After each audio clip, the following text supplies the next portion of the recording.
high noon on Memorial Day 2011 at a crowded beach in Alameda, California. A tall, middle-aged, fully dressed man walks into the cold, shallow waters of the San Francisco Bay up to his shoulders and waits.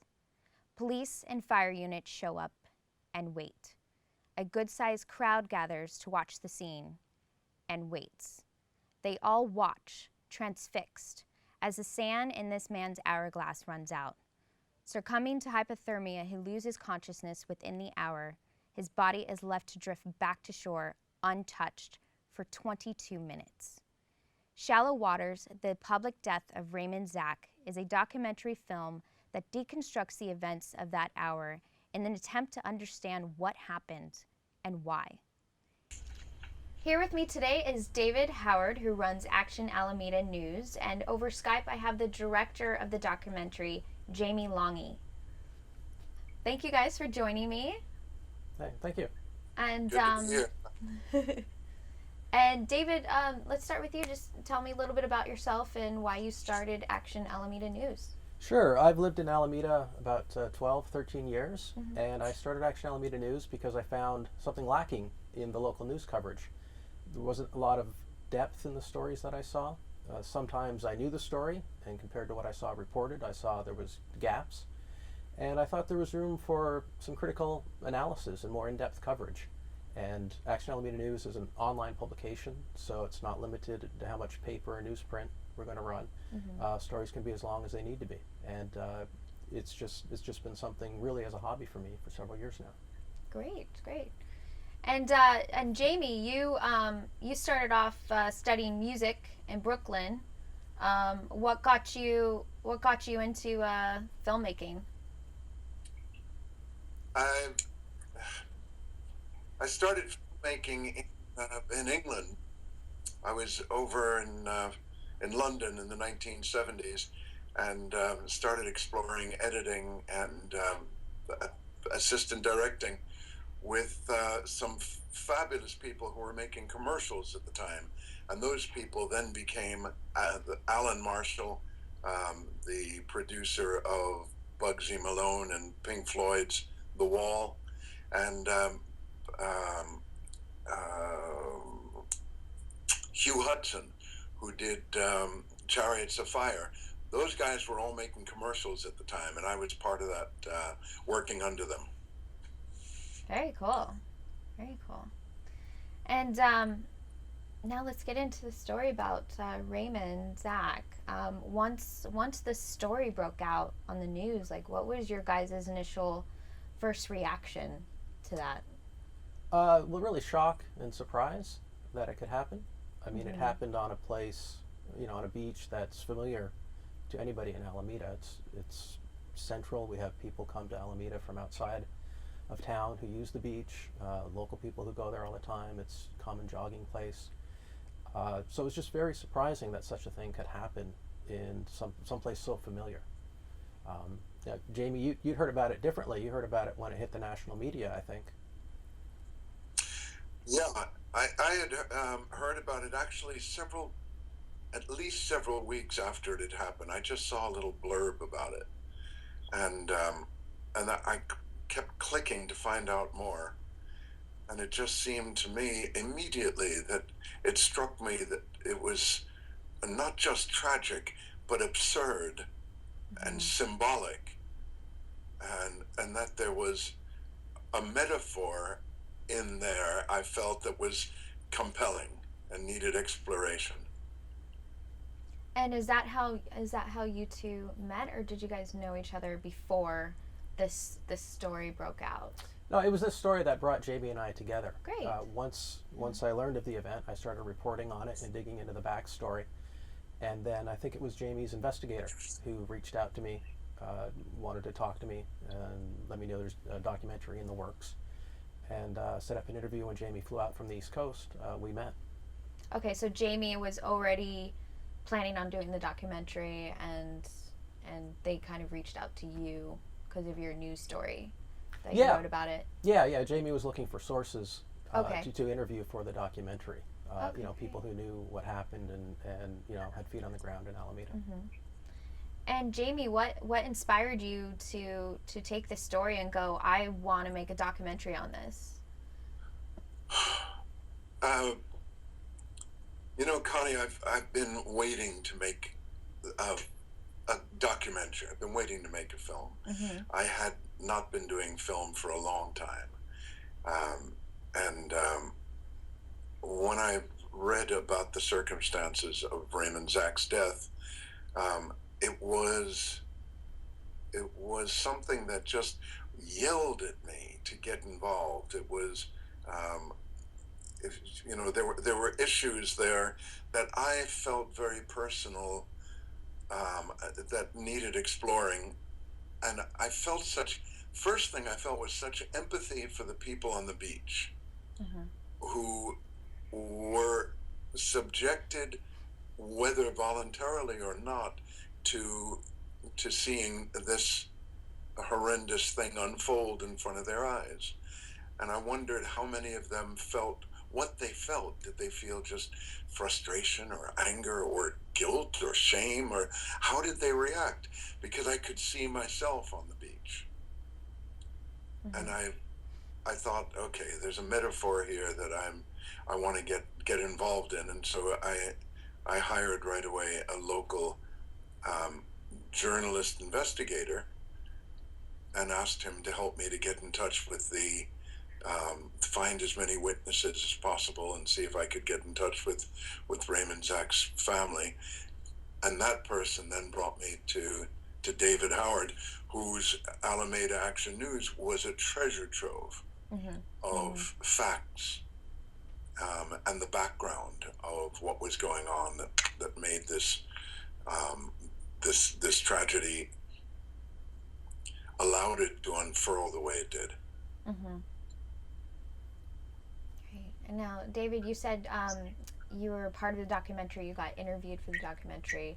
Were you involved in any other type of way through the documentary? Well, really, just the interview. I mean, we spent several hours, um, recording Mm-hmm. for the interview. I also helped Jaime get a camera into the courtroom. Oh, I great. think that footage didn't make it to the documentary, but Okay. the Zack family filed a lawsuit against the city of Alameda, and through Action Alameda News, I was able to get a camera person into the courtroom to get some footage there, uh, on behalf of Jaime for the documentary. Great. And what has been the reaction so far that people have seen this documentary? What's been their initial reaction to the story? Well, I spoke with a person who'd seen the documentary when it screened down in Florida at a film festival. Mm-hmm. I spoke at great length with him, and the thing he kept coming back to is what would I have done if I was there? Because as you'll see in the documentary, people were standing on the beach, looking to the first responders, expecting them to take action, and waiting. So it's sort of that bystander effect. So the fellow I spoke with down in Florida, he was very moved by the film, and again he kept saying, what would I have done? And now that Jaime's actively promoting it in Alameda, we're seeing on Facebook many people saying thank you very much for covering this. I think there's still some hurt that people feel over these events. Yeah, Jaime, do you feel like you're getting the same kind of reaction from people, or do you get something different since you're the director? Um, Connie, in the film festivals where the film has been shown, it's been amazing that the film, which is only 33 minutes, Mm-hmm. has keeps people in their seats in the Q&As afterwards for longer than the film runs, until we're kind of thrown out of the theater. People react to the film in a way that's kind of emotionally catalyzed. They're A lot of them see themselves also on the beach, wonder what they would do, why weren't things done, things that seem obvious to them and make them angry. They find themselves on reflection, wondering whether they would have done something differently and what they would have done differently. So it's causing um, a lot of reflection and a lot of talk. Yeah. which I think is really healthy. Although I didn't set out to make the film for that reason, because the film doesn't supply any answers. It's really it's a bunch of facts which are woven together. The answers are then supplied by the viewers, and sometimes over time. You know, in the intervening years since this happened, the Kitty Sangiovese story has been debunked. That was the story of the woman in New York who was murdered and nobody called the police and everything. And that was long the the touchstone for the bystander effect of people not doing anything. But that story has been largely debunked. Just in the past couple of years, it's come out how there were in fact that people called. So in some ways, Raymond Zack is the new Kitty Sangiovese. Yeah. It's the new touchstone for this idea of people standing there. Nobody went in the water until finally this one person went in to pull Zack's body in. So I think, like I say, Raymond is the new Kitty Sangiovese. In a way, this brings to mind that situation, except that whereas Kitty Genovese happened in the space of about 3 or 4 minutes, this situation happened over the space of an hour. And it happened in slow motion.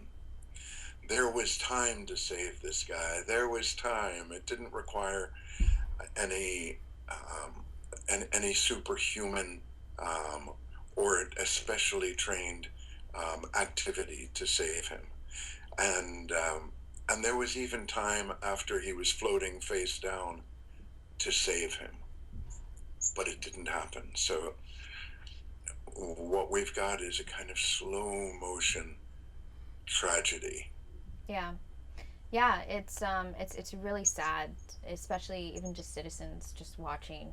I bet you if it was a dog in distress, people would go out there and yes, or a child.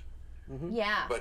But because it was somebody who had a history of, who was not well balanced, who was obviously in crisis, and probably,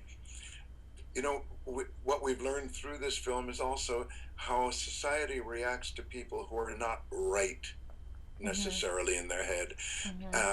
That we're all uncomfortable with people who are not quite right, and there's a kind of alienation that can happen.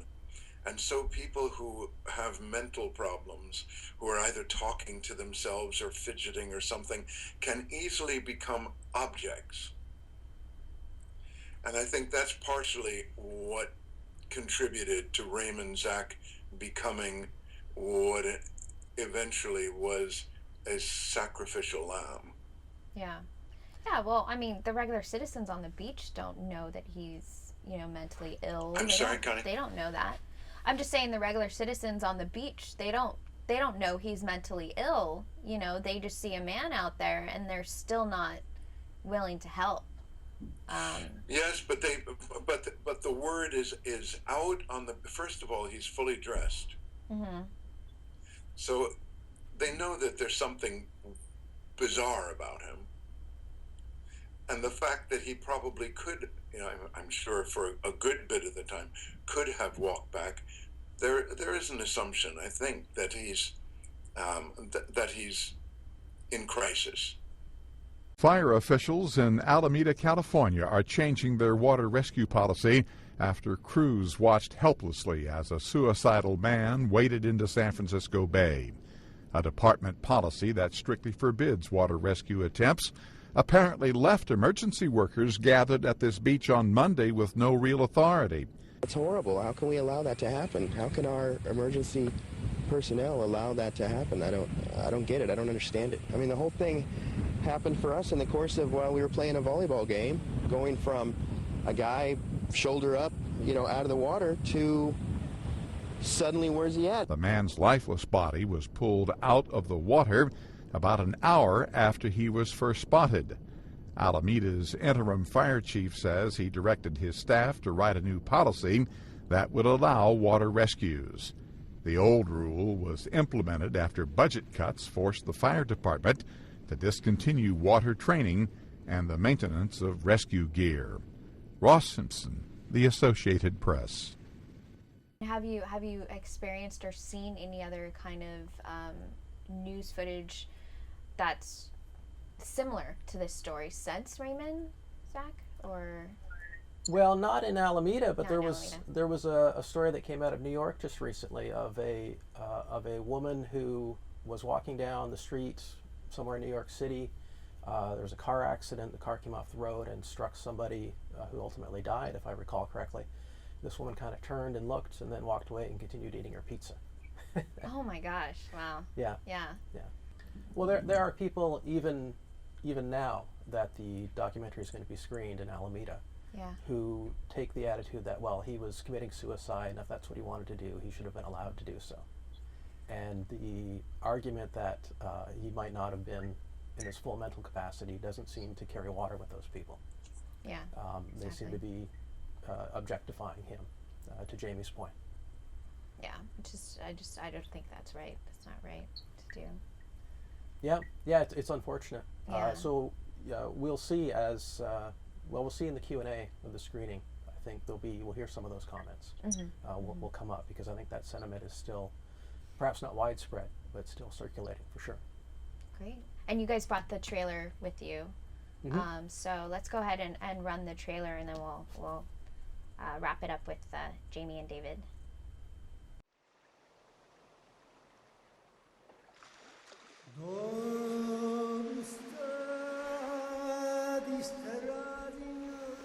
He said, I have to go pray. And I kept calling him, please, the water's cold. But he wouldn't listen. Yes, I'm down at Willow and Shoreline, and there's a lady whose son here is trying to drown himself.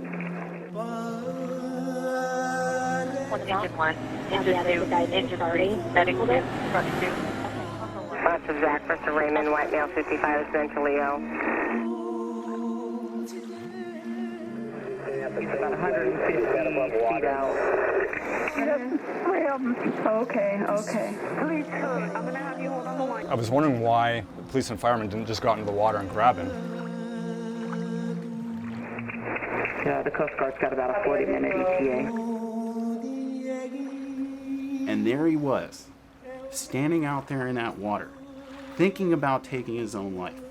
And there's all these people on the beach watching him do it. 61, memo into the call. Coast Guard's not going to be able to make it in. The water's too shallow for their boat. They're not doing anything.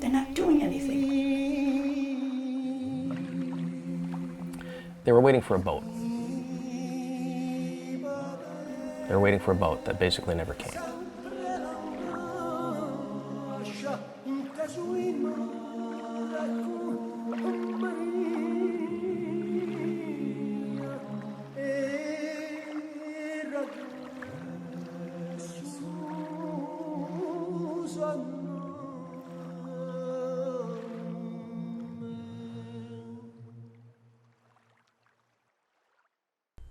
Okay, Jaime, I would love to hear your thoughts on David and how he's helped you with this production. Yeah, David is not only an important character in the film, but he's also provided via his website invaluable information. More than that, also, I realized as I got to know him that he's become a hero of mine because of his ruthless honesty and his tenacity. He's just, he's what journalism is. What journalism is at its finest. I'm glad that I met him. Great. Yeah, and for Action Alameda News, that's like your own thing. Like you're not getting paid for that. That's just like you wanting to make a news report on certain things in your city. Is that correct? That's right. Far from getting paid, it's expensive for me. Yeah. in terms of hard dollars and sometimes relationships, and sometimes emotionally. And it's what citizens journalism it really is. Yeah, that's awesome. That's awesome that you're out there and that you're doing that for your city that you love to live in. Yeah, yeah. I get people routinely who thank me for taking the effort or on particular stories for exposing something or covering something. And then just as many people who don't like that ruthless honesty that Jaime talks about. Yeah. And is the documentary playing anywhere locally anytime soon that people can go and see it? Yes, it's going to be screened at the Alameda Point Auction House Theater on Sunday, January 31st. We've reserved 2 hours, 35 minutes for the documentary, and about 45 minutes for discussion after it screens. Okay, great. And what are your guys' next steps? What are your guys' next steps with either the documentary or personally? What's your next step? Jaime, what's your next movie you're going to be doing? Well, I first want to get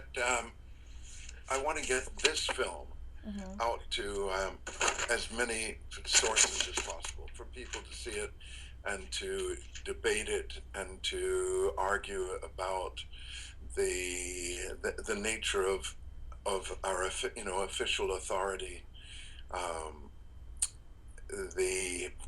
It's going to be distributed actually by a group to schools and universities. And also, I'm hoping that more and more festivals will take it up and get it seen and talked about. So, my short-term job is to become the spokesperson and vendor of the PR person for the film. Thank you, Connie, for getting the word out. We hope that people will come and see it, and we'll see if there can't be something cathartic that happens in the Alameda audience. Yeah, you're welcome. I'm definitely happy to help you guys. And David, what's new for you? I carry on with Action Alameda News. Alameda is a small town, but one would be surprised at how much activity there is actually to report on. So just keep slogging away and reporting the news and events as they happen. Great.